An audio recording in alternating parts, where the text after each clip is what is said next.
Hello, everyone. Welcome to another episode of Manufactured in Africa. No Ordinary Voices, No Ordinary Voices series. I'm here with Thlalefang Moeletsi. You don't know how many times I had to rehearse that name so that I don't butcher it. So, Thlalefang comes from the northwest in a village. And so that's why this story is so interesting to me because he holds a PhD in microeconomics and he works for the World Bank, guys. The World Bank. How everyone wishes they could work for the World Bank. So straight out of us undergrad, he worked for the World Bank. So that's amazing how amazing this guy is. And he now also does he's an entrepreneur who makes lovely bags. I'm also gonna get myself a bag. I'm saving towards it, I promise. And they're all made here, right here in South Africa, made by African people for us.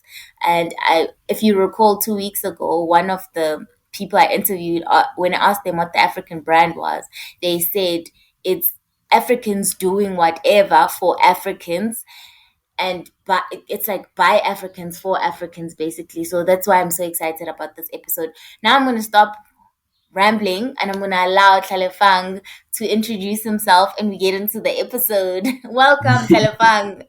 Thank you, Anela. Thank you for having me. We've been trying to schedule this, so I'm glad that we could finally do it. Yeah, so I'm Thlalefang Moeletsi, and great job on pronouncing the name. Thank Um, you. I'm from I'm from a village called Babong, which is in the Northwest Province, just outside of Rustenburg. And yeah, I'm a macroeconomist, mostly focused on issues of the digital economy and firm capabilities in the industrial sector. And I'm also an entrepreneur. But the PhD is still ongoing. I'm still like in the middle of the PhD. So that one is not yet complete. But yeah, in the not so distant future. I feel like just starting a PhD, having that proposal accepted, that's a big leap. Trust me. I see you've worked for the IMF as well. So, has that always been your goal that you want to work for the World Bank, IMF, that those institutions where you are going to make a difference or contribute towards the development of Africa? So, it looks Um, like Africa has been it has been your goal.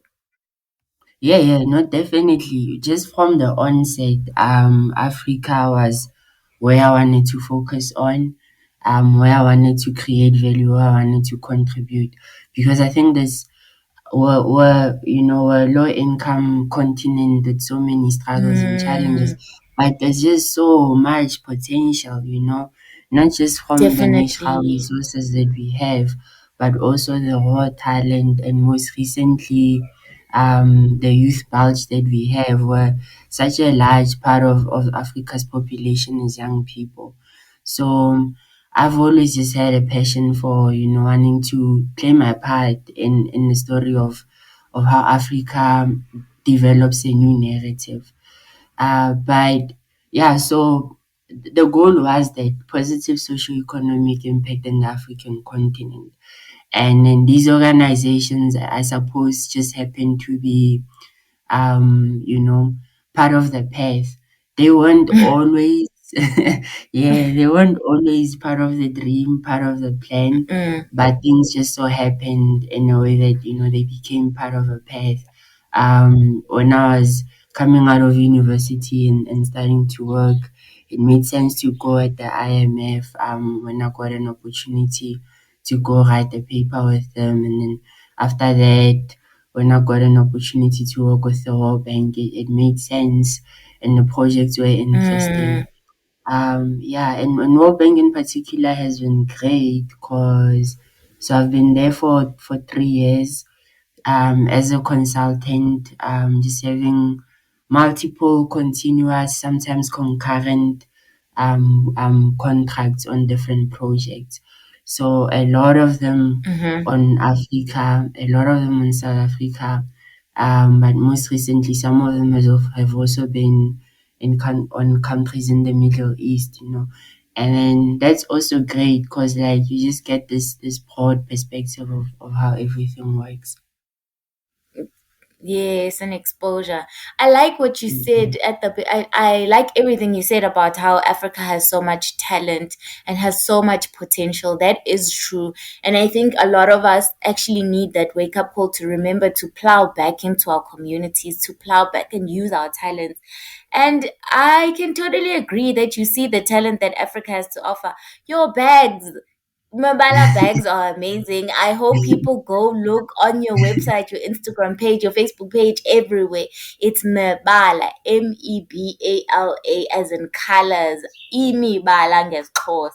Like, oh my Yebo. gosh, you are like epitome of showcasing African talent and our creativity. I have to commend you for that. And Thank I you. love your work. I love what you're doing. And I'm so glad you came on. So people I feel like such a groupie right now. So I want to understand for somebody because a lot of people that um basically this podcast, the aim is to change the narrative, allow Africans to shape their own narrative, to tell their stories, and also to showcase role models. So there's a child in my okay, I'm gonna use my rural area because that's on a name, I forgot it. In like Yes. rural Tabankulu in the Eastern Cape or rural Northwest somewhere, sitting there thinking, I go to this village school. I don't know how I'm gonna get to work in the World Bank. I want to understand what was the drive for you? How did you manage to achieve all of this? With having never seen anyone who works at the World Bank, probably never having seen anyone who started their own business and it's such a success. Because you've been going to like top radio stations, like your talking to Kukumfupi, like I listened to her when I used to go to work. But like she talks finance, she teaches us how to make money and keep money and make our money work for us. You know, you've been speaking to such high profile people, showing the magnitude of how amazing your work is and how it's recognized. You've been recognized for entrepreneurship awards across the continent. So what was the drive? What kept you going? Yeah. I mean, I don't know how this is gonna sound, but like the biggest part of it was just my mother, right? Because like you're saying, you're at this village. It's such a close community. Yeah, people have jobs. It's sort of almost functioning. Um, but it's probably a community that's majority living in poverty by virtue of it being a village. So it's closed up. You don't see you don't interact with this sort of world, right? Mm. But yeah, but I think my mother saw the talent early on from when I was just doing really well in school, and then she just kept pushing that. She just kept pushing that. She kept pushing that. She kept saying to me, everything that you do, just make sure that you do your best. And then everything that you Mm. want to achieve, you can achieve it. Just dream big and do your best. Dream big and do your best. Don't ever be mediocre, you know. Come back with a school report. And back in the days of level four, now I'm revealing my age. You come back with we come you come back with like straight level fours for all the subjects that you're doing, but she's not happy because two of them are below 90. She wants all of them to Yeah. be above 90. And not only is she just pushing you to like um push yourself and dream big and always do the most, always like give it your all, but she's also supporting you, you know. She's there. I remember early on, we didn't have electricity back in my village when I was just at the beginning of primary. And then you're there with your mom, and she has the candle on, and she's working with you until you finish your homework. And that was just the story. Like, not only is she like pushing you, but she's also supporting you Through the emotionally, journey. yeah, emotionally, financially, every other way. So that just developed a culture and a passion for excellence within me. And then that kept going all the way until high school, where I did well. 8 out of 9 distinctions, and I was You're in. amazing. Power to you. Thank you. And I was in the top 20 of the Northwest Province. And I sometimes don't like these first black, only black narratives, but I'm just gonna Yeah. mention this. Uh, yeah, at the time, I was among me and my friend and whose roommate and another girl were the only three black learners in the top 20 of the matriculants in the Northwest. The other 17 were white learners, you know. So yeah, that culture of just excellence continued throughout, and then what ended up happening was that success kept leading up to more success until Mm, you do well in high school, you go to university, you do well, and you start your career and you do well. So mm. if you start off with proper foundations and then you just trying to be a high achieving individual from a young age, what ends up happening is that success just always ends up leading up to success. I love, okay, I love the fact that you credit your mom. It's such a pity that a lot of us like kids can, very few of us do credit our fathers, or like our fathers are there during the success journey. Hopefully our generation will be a different generation of black parents where both Mm, parents are involved, or like fathers are more involved in the success of their children.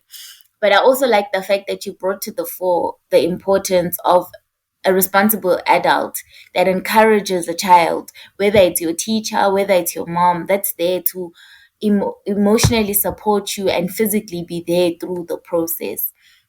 And I hope that even the children who don't have parents might find an adult that's willing to support them through their journey, whether it's their teacher, whether it's the next door neighbor, aunt who wants definitely, to, exactly, who will encourage the child to do better, um to want excellence for themselves, because I think a lot of the time they fall on the wayside because they don't have that adult support.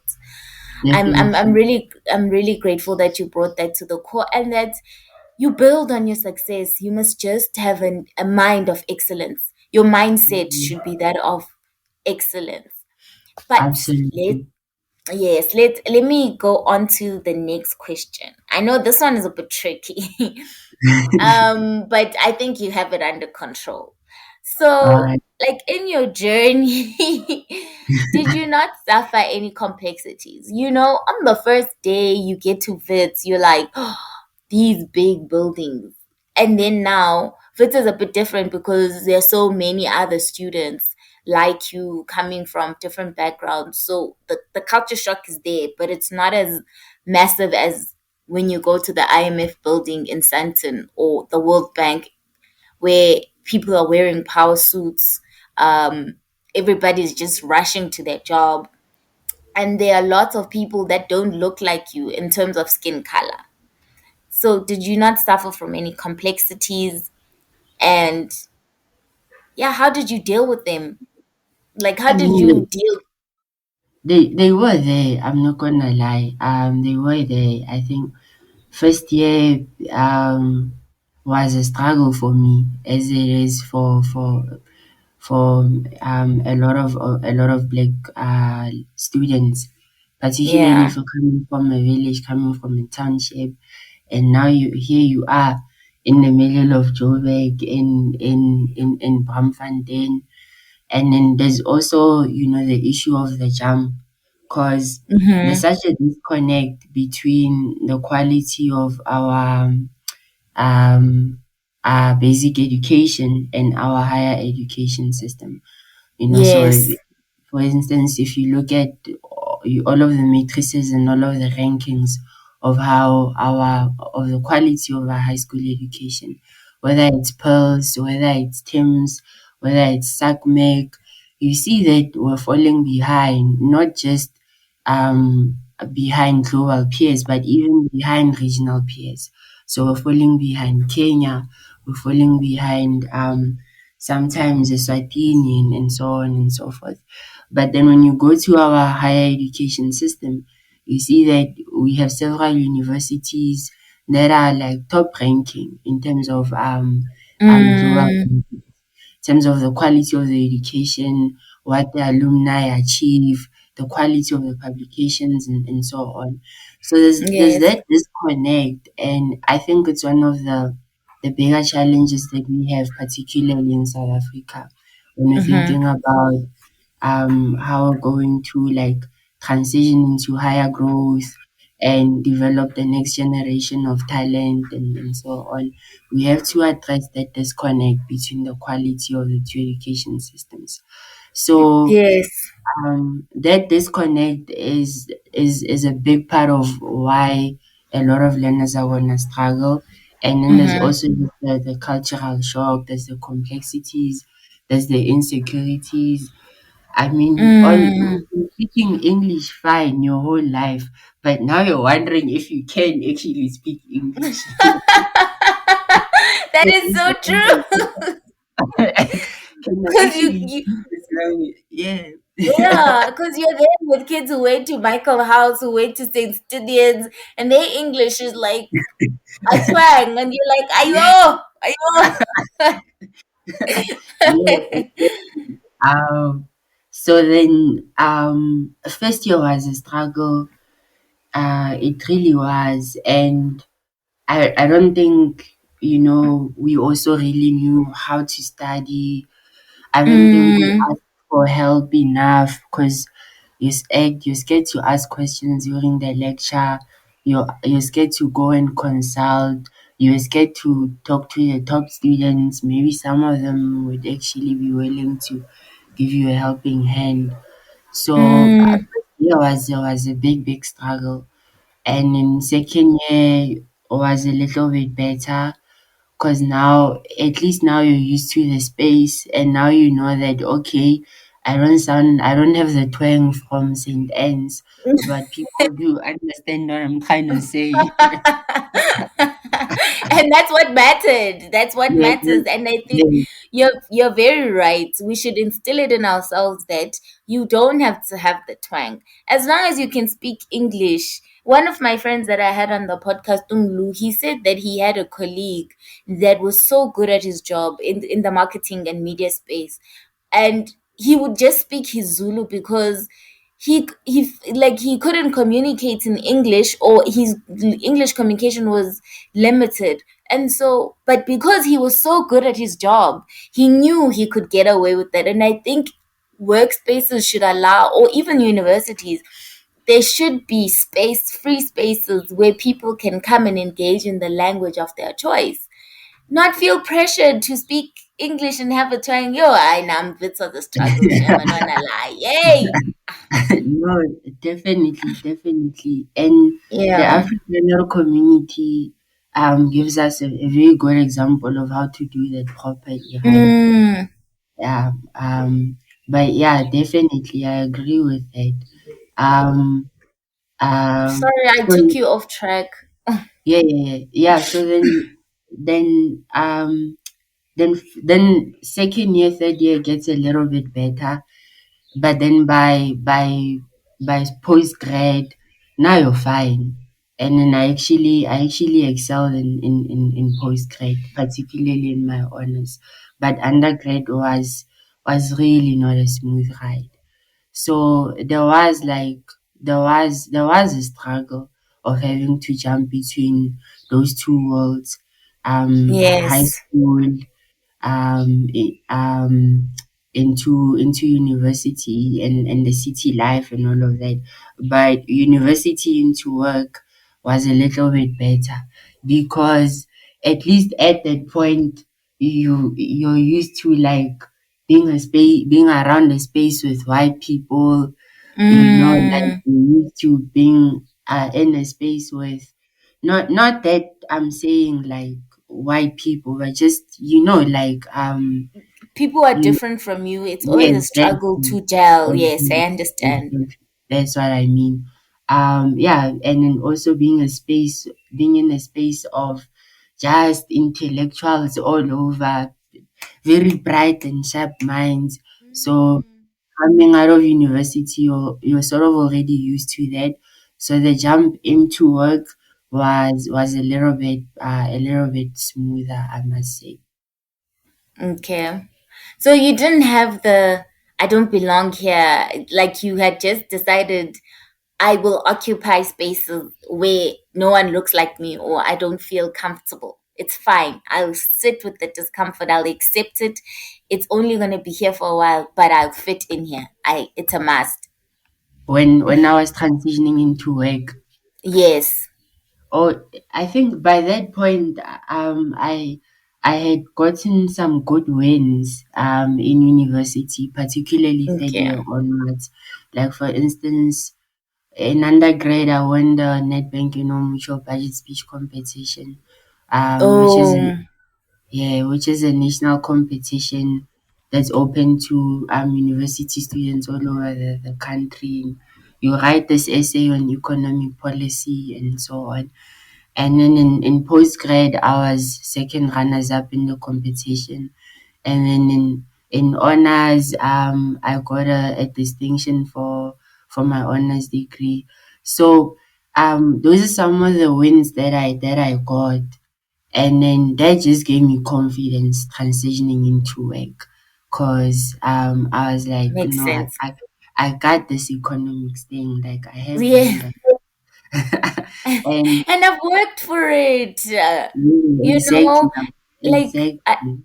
I feel like people I don't realize belong. how yes, and I feel like people don't realize how difficult it is to obtain a degree.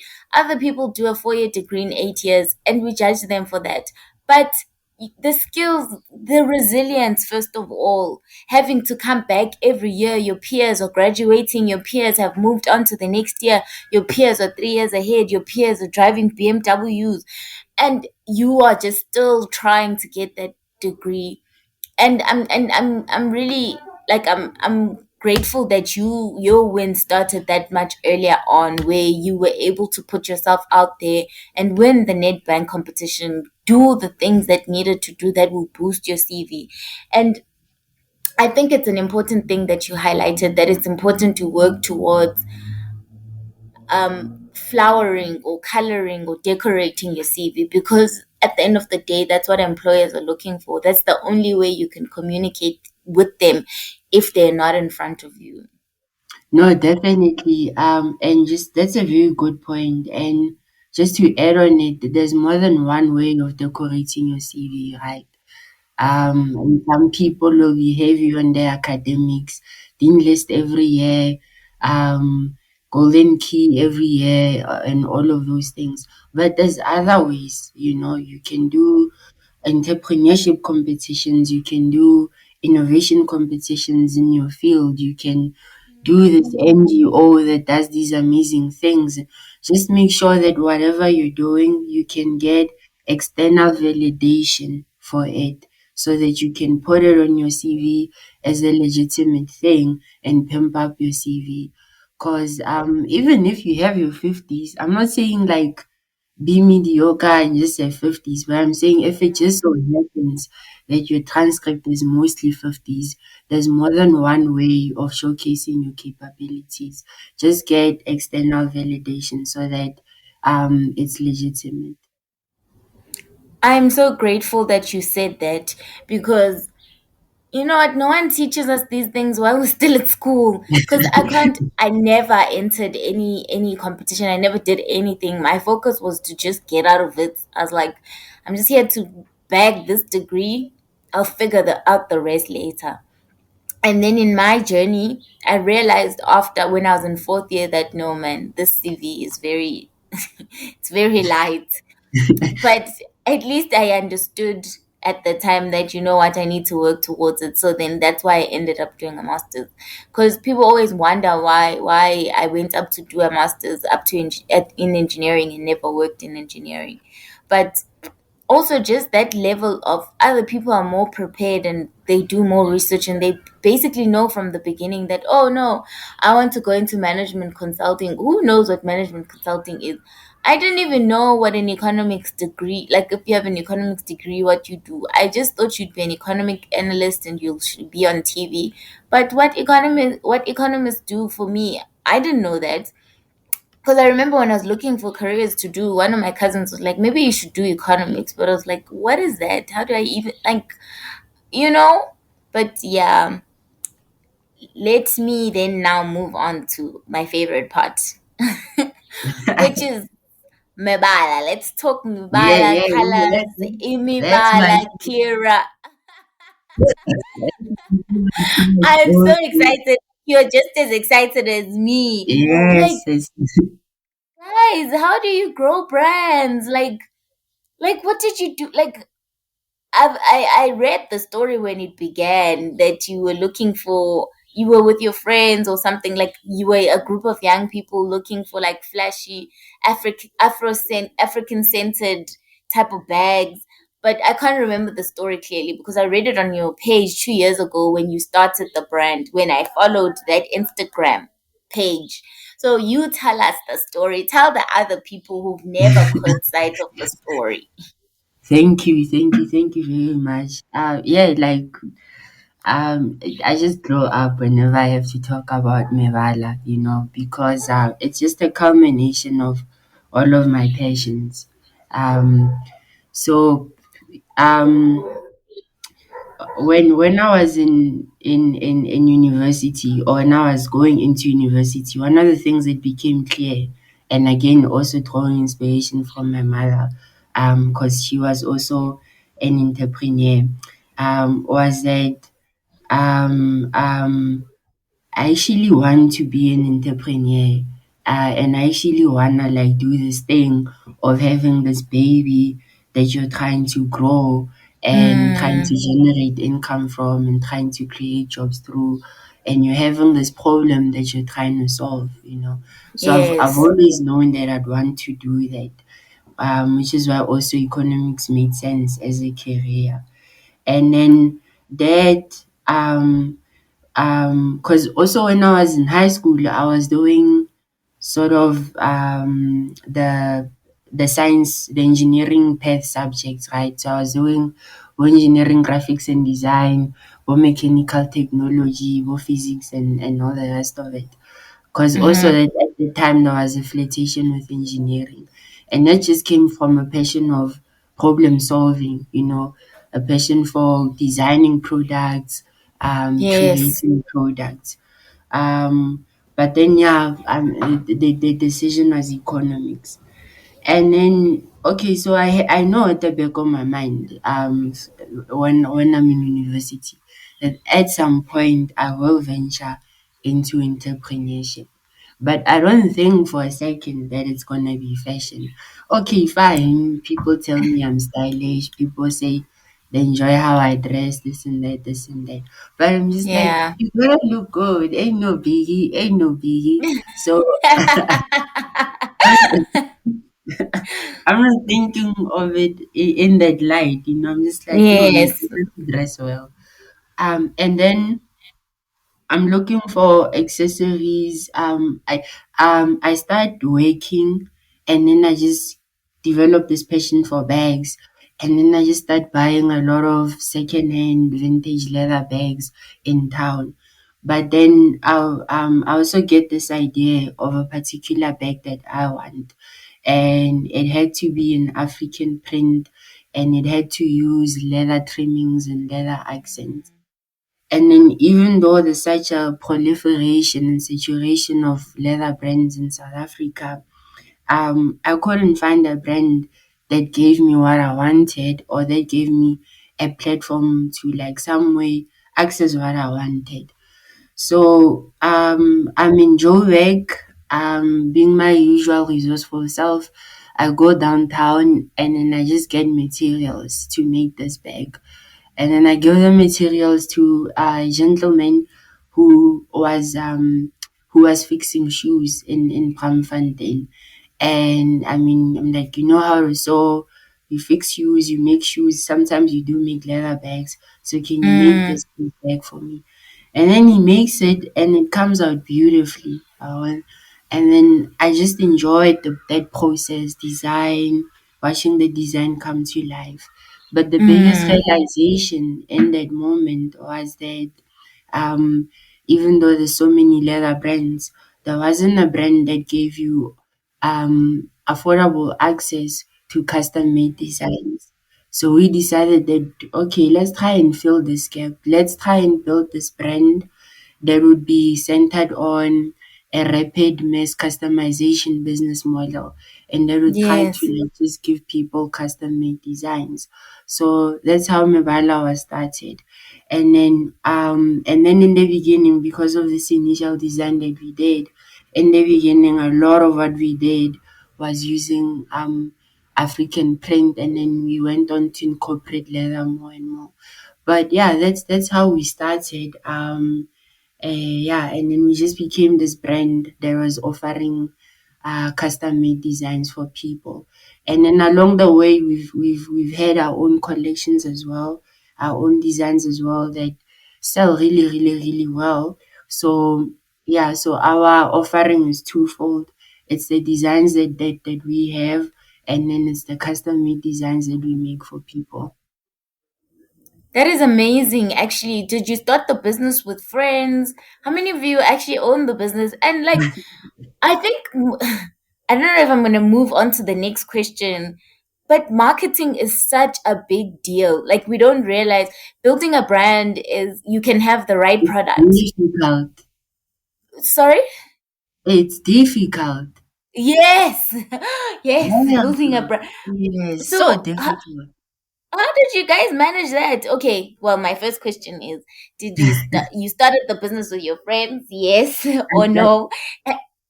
I And how started on, and how did? And how did that process go? Because like friends sometimes have friction, things don't work out, people change, like creative direction changes, the direction, like what people envision is different from what you envision. Are you guys still working together? And any tips for friends who would like to start a brand together? Yes. Yeah, I started alone, but at the same time, I feel like it's not fair for me to say that because because the support that I got from my friends, even though they don't hold any equity, was just so immense. Um, yeah, so the video that you mentioned, for instance, it was just my friends all over modeling. It was my friends all over doing the videography. Yes. So we now end up being able to do a high quality video, even though the budget was one down and most of it went to lunch anyway. So um collaboration and getting help is absolutely, absolutely crucial. And I've been fortunate enough to have friends who've just given me amazing support, Masego, Josh, Karabo, Gustav, Spare, Dineo, to mention a few, and then bringing in ambassadors that also had a passion for fashion and modeling that were willing to work with me initially for no payment at all. Avuile, Ronel, Ritumelo, Joy, Moshe, Josh again, Jawu. I'm dropping names because in Yes. radio Shout interviews I keep minutes and out I to can't those say people. any name. No, I get So you. It's important to yeah, acknowledge people, and even those that you might not have mentioned, that they are also like part of the process. And it's not that you've forgotten them. I agree. Like, it's yeah. important to support is also crucial. I like what you said, that you must have a tribe that supports you. You absolutely need a tribe, one. So I had the best of both worlds. I forgot to mention the two Ntlanhlas. I had I had I had oh sorry, last two names, Setsa and Kokam. I had the benefit of both worlds where I own the company alone. So I still make the final decision. I'm still in charge of the creative vision. But I'm also getting support from my friends, and sometimes I make them nice bags to say thank you and stuff like that. I'll Yeah, be a so that brand ambassador if I'm gonna get a free bag. I'll shout from the rooftop and be like, Mebala, because I'm already flying the flag. yes, I'm joking. definitely. I'm gonna buy a bag. I have to contribute. Thank you. Thank you. Yeah, so the second part was the marketing. And marketing is difficult.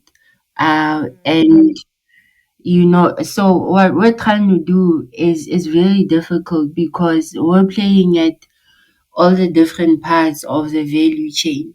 So if we were just a brand and we had somebody manufacturing the stuff for us from China or from South Africa, wherever, and the only question we were faced with was, let's build a brand, let's get sales, then that would be difficult, but at least, you're just dealing with this one specific challenge. We had to deal with trying to build a brand, trying to get traction around the brand, but also trying to understand manufacturing and trying to do manufacturing properly, because that's also not easy. Particularly when my background is economics, and understand firm dynamics. I've focused in terms of research on the manufacturing sector. So I have a theoretical understanding of some of the challenges and so on. But it's not a degree in engineering, and it's not a degree in fashion. And my crafters also themselves, all of them self-taught. They do amazing work, but all of them self-taught, and all of them just having this informal culture about how they do things. So trying to understand the manufacturing to say that what is the optimal process of of sourcing leather and taking leather and making a quality product, because Yes, you don't just want the process, you want an optimal process, you want an exactly. efficient process, you want the process that you can scale. And then Mm. in that case, because we were doing custom made designs, there were just too many moving parts, because the person is telling you what name they want engraved, what fabric they want on the inside. Not just that they want brown, but what shade of brown they want. Um, Mm. like how it must curve on the corners. So they were like, if you think of the many complexities that you could have had starting a business like this, we had them. And when we were doing it, I understood why such a brand didn't exist, such an offering didn't exist, because it's so complex, and it's so Definitely. difficult to do it properly. So yeah, we Mm. were we were battling with understanding the manufacturing and trying to do it properly. And ngapha there's no investment, the business is bootstrapped, Mm. and then Oh, also trying to build a brand so that there would be uptake for our product. So yeah. that's why for the first 2 years, I'd say until May, June, you weren't seeing us in the news and so on, because the focus had not yet been, let's intensify the brand traction. The focus at that point was, let's make sure that the manufacturing is correct. And then Mm. And when it's we got quality bags. and quality, when we got to June, and we were like, okay, we think we have the processes, we think we understand where to source the right materials, how to source them, we think we understand what the quality check must be. We think we understand what machines will need as we scale. Then we were like, okay, let's accelerate the brand traction so that we can get more and more demand, which is why from June onwards, you've been seeing us getting more and more media coverage. It's because that was intentional, because we felt that we were now ready to grow from the level that we were playing at. So basically trying to transition from startup phase to growth phase. And yeah, the marketing has been difficult, but coincidentally, like the principles are the same.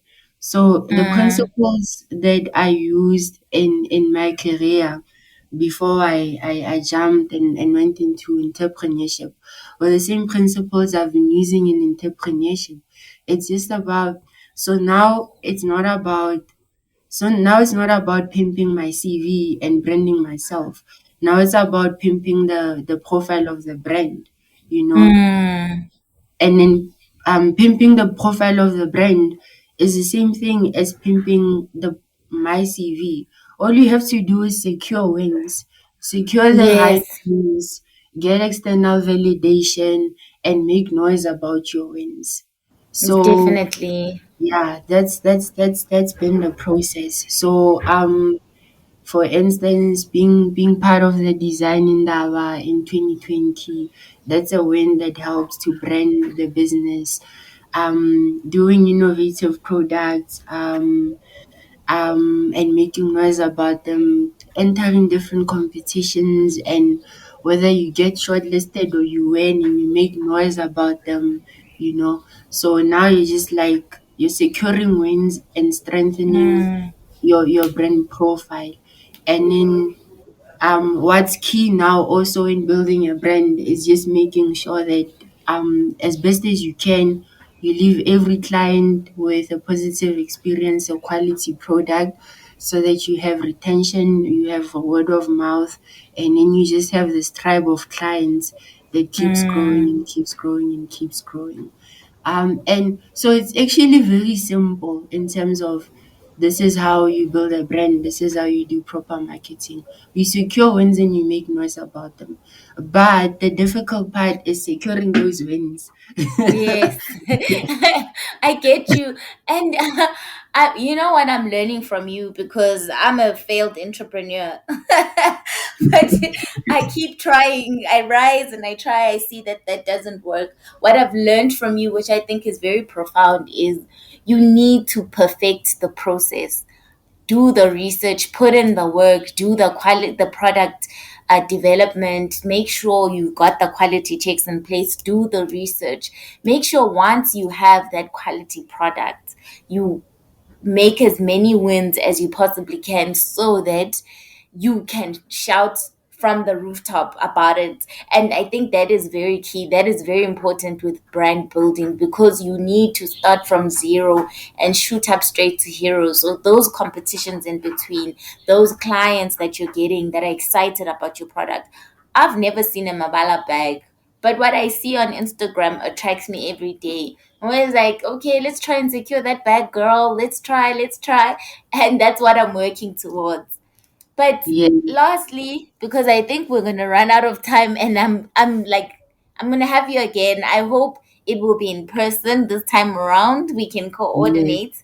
But yes. yes, so w- I think, please give. I know you've said a lot, and there's a lot people can get from this interview in terms of your journey. But what advice would you give? Like, in summary, what advice would you give? And like somebody who wants to start.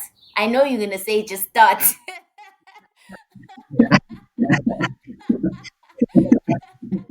and I agree. I also have that mentality that sometimes you need to start, but I think in the process of just starting, you lose traction. Well, the traction, is it the right word? Like, you lose it.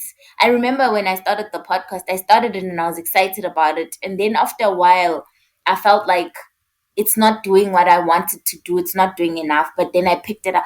But what do you say to the person who never picks it up again, who never wants to, who's like, "Ah, this is not working"? Yeah, that's a very good question. The thing about it is that failure is a part of it, right? And you know what I quickly had to have an appreciation for it as I was going through Mebala, was that I think the difference, you do get those instances where the first or second thing that you do as an entrepreneur is just a major success. Like Zuckerberg, for instance, on a random Tuesday, you start Facebook in your dorm room, and it's a major success. But for the most part, or Richard Branson and many other people, there's gonna be like failure along the way. And what I quickly realized is that one of the things that would differentiate whether or not I get to where I wanna go is not so much how I'm gonna deal with my successes, because we all know what to do with our successes. You pop champagne, you take pictures, and you post on social media, and you call all your friends. Yes, we Paul. But what do you do with your failures? And Yes. yeah, I quickly had an appreciation for the fact that how I dealt with my failures was gonna be the difference between whether or not I get to where I want to go. And there were many failures along the way. I remember, so there's two instances where we had to do refunds from the thousands of bags that we've sold. So that's very nice. But even though it was just the one refund from at the point hundreds of clients, it hurt so much, the fact that this person is rejecting what you made, and they even asking for your money back, for their money back. There's been campaigns, social media campaigns that don't do well, competitions where they don't even shortlist you, um, designs that don't do well. There's just, and then you get to the point where you're like, I've started this thing, but it's not where I want it to be. And then you have the choice between whether you continue or whether you stop. So Yeah. I think when you get to that point, don't just have the conversation with yourself, but have the conversation with other people and be honest Mm, with them, and tell them that this is why I started, this is what I did, this is the success I've had, these are the failures I've had, and this is why I wanna stop. What do you think? mm, People you can trust, and then they give you their opinion, and sometimes they give you a perspective that you didn't have, and they actually show you that you're actually winning. You think you're failing, but you're actually winning. it's winning. Yes, Yeah, definitely. and then also, I think what you have to do is you have to protect yourself. So I'm gonna mention two points. And then I would have answered your question. The first one is that try and protect yourself. Mm-hmm. And by that I mean, for instance, start small. So Yes. that when things are not going well, um, it's not a heavy loss on you, that this heavy burden that you have to deal with because you've invested so much money, time, and so on. So start small while you dream big, and build it up as you go along the way. People don't know this, but for the first 6 months, we made the bags in a gazebo on the street in Joburg, because I wasn't gonna rent a workshop when I didn't Yes. know where this thing is going. Or what I made sure was that the quality is nice, the front end is nice. When I deliver the bag, it doesn't look like it was made in a gazebo on the street in Yes. Joburg. But starting small allowed me to make sure that um I'm not too heavily invested to the It's- point where the losses are too big for me to recover. Mm, And then the second thing is pivot. Pivoting is important.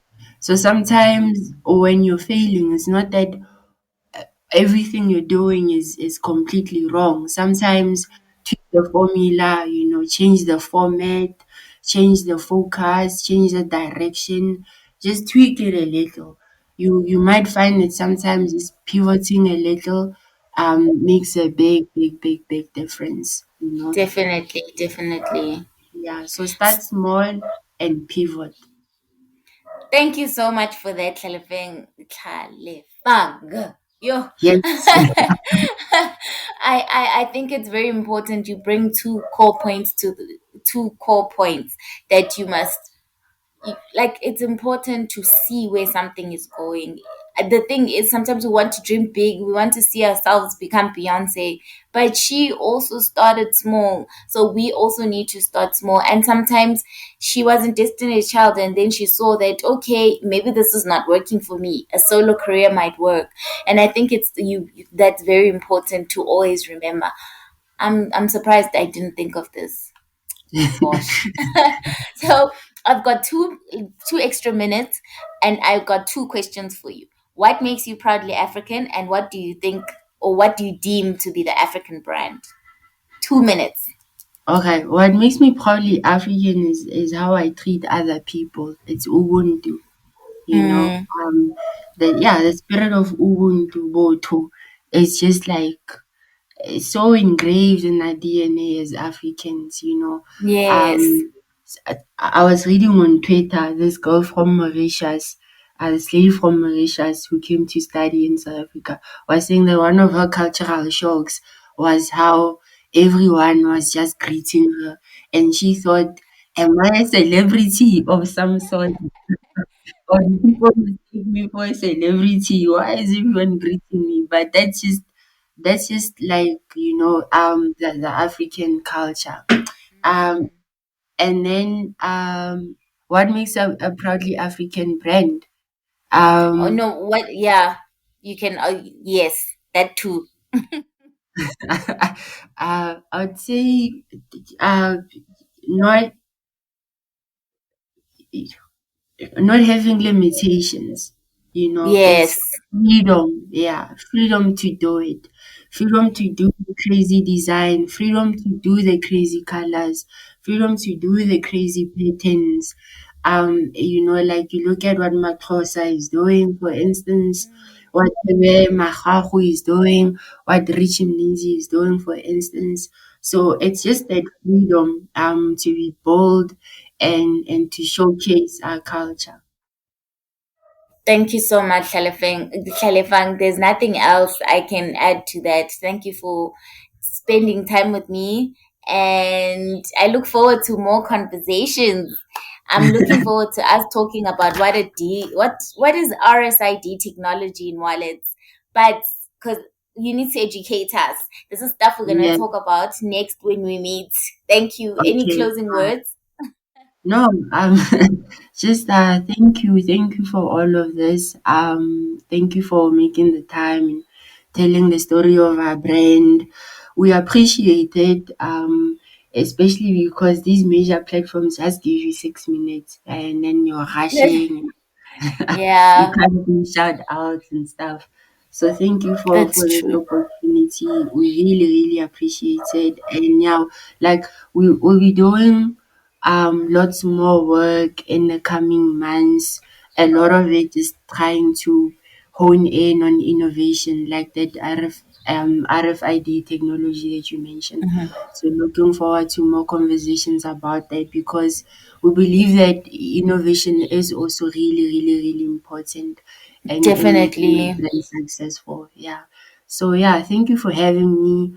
Thank you for your listeners making the time to listen to this podcast and looking forward to coming back again and rambling on and on about our brand. And they must buy bags, these listeners. Yes, Thank please you. They buy must buy bags.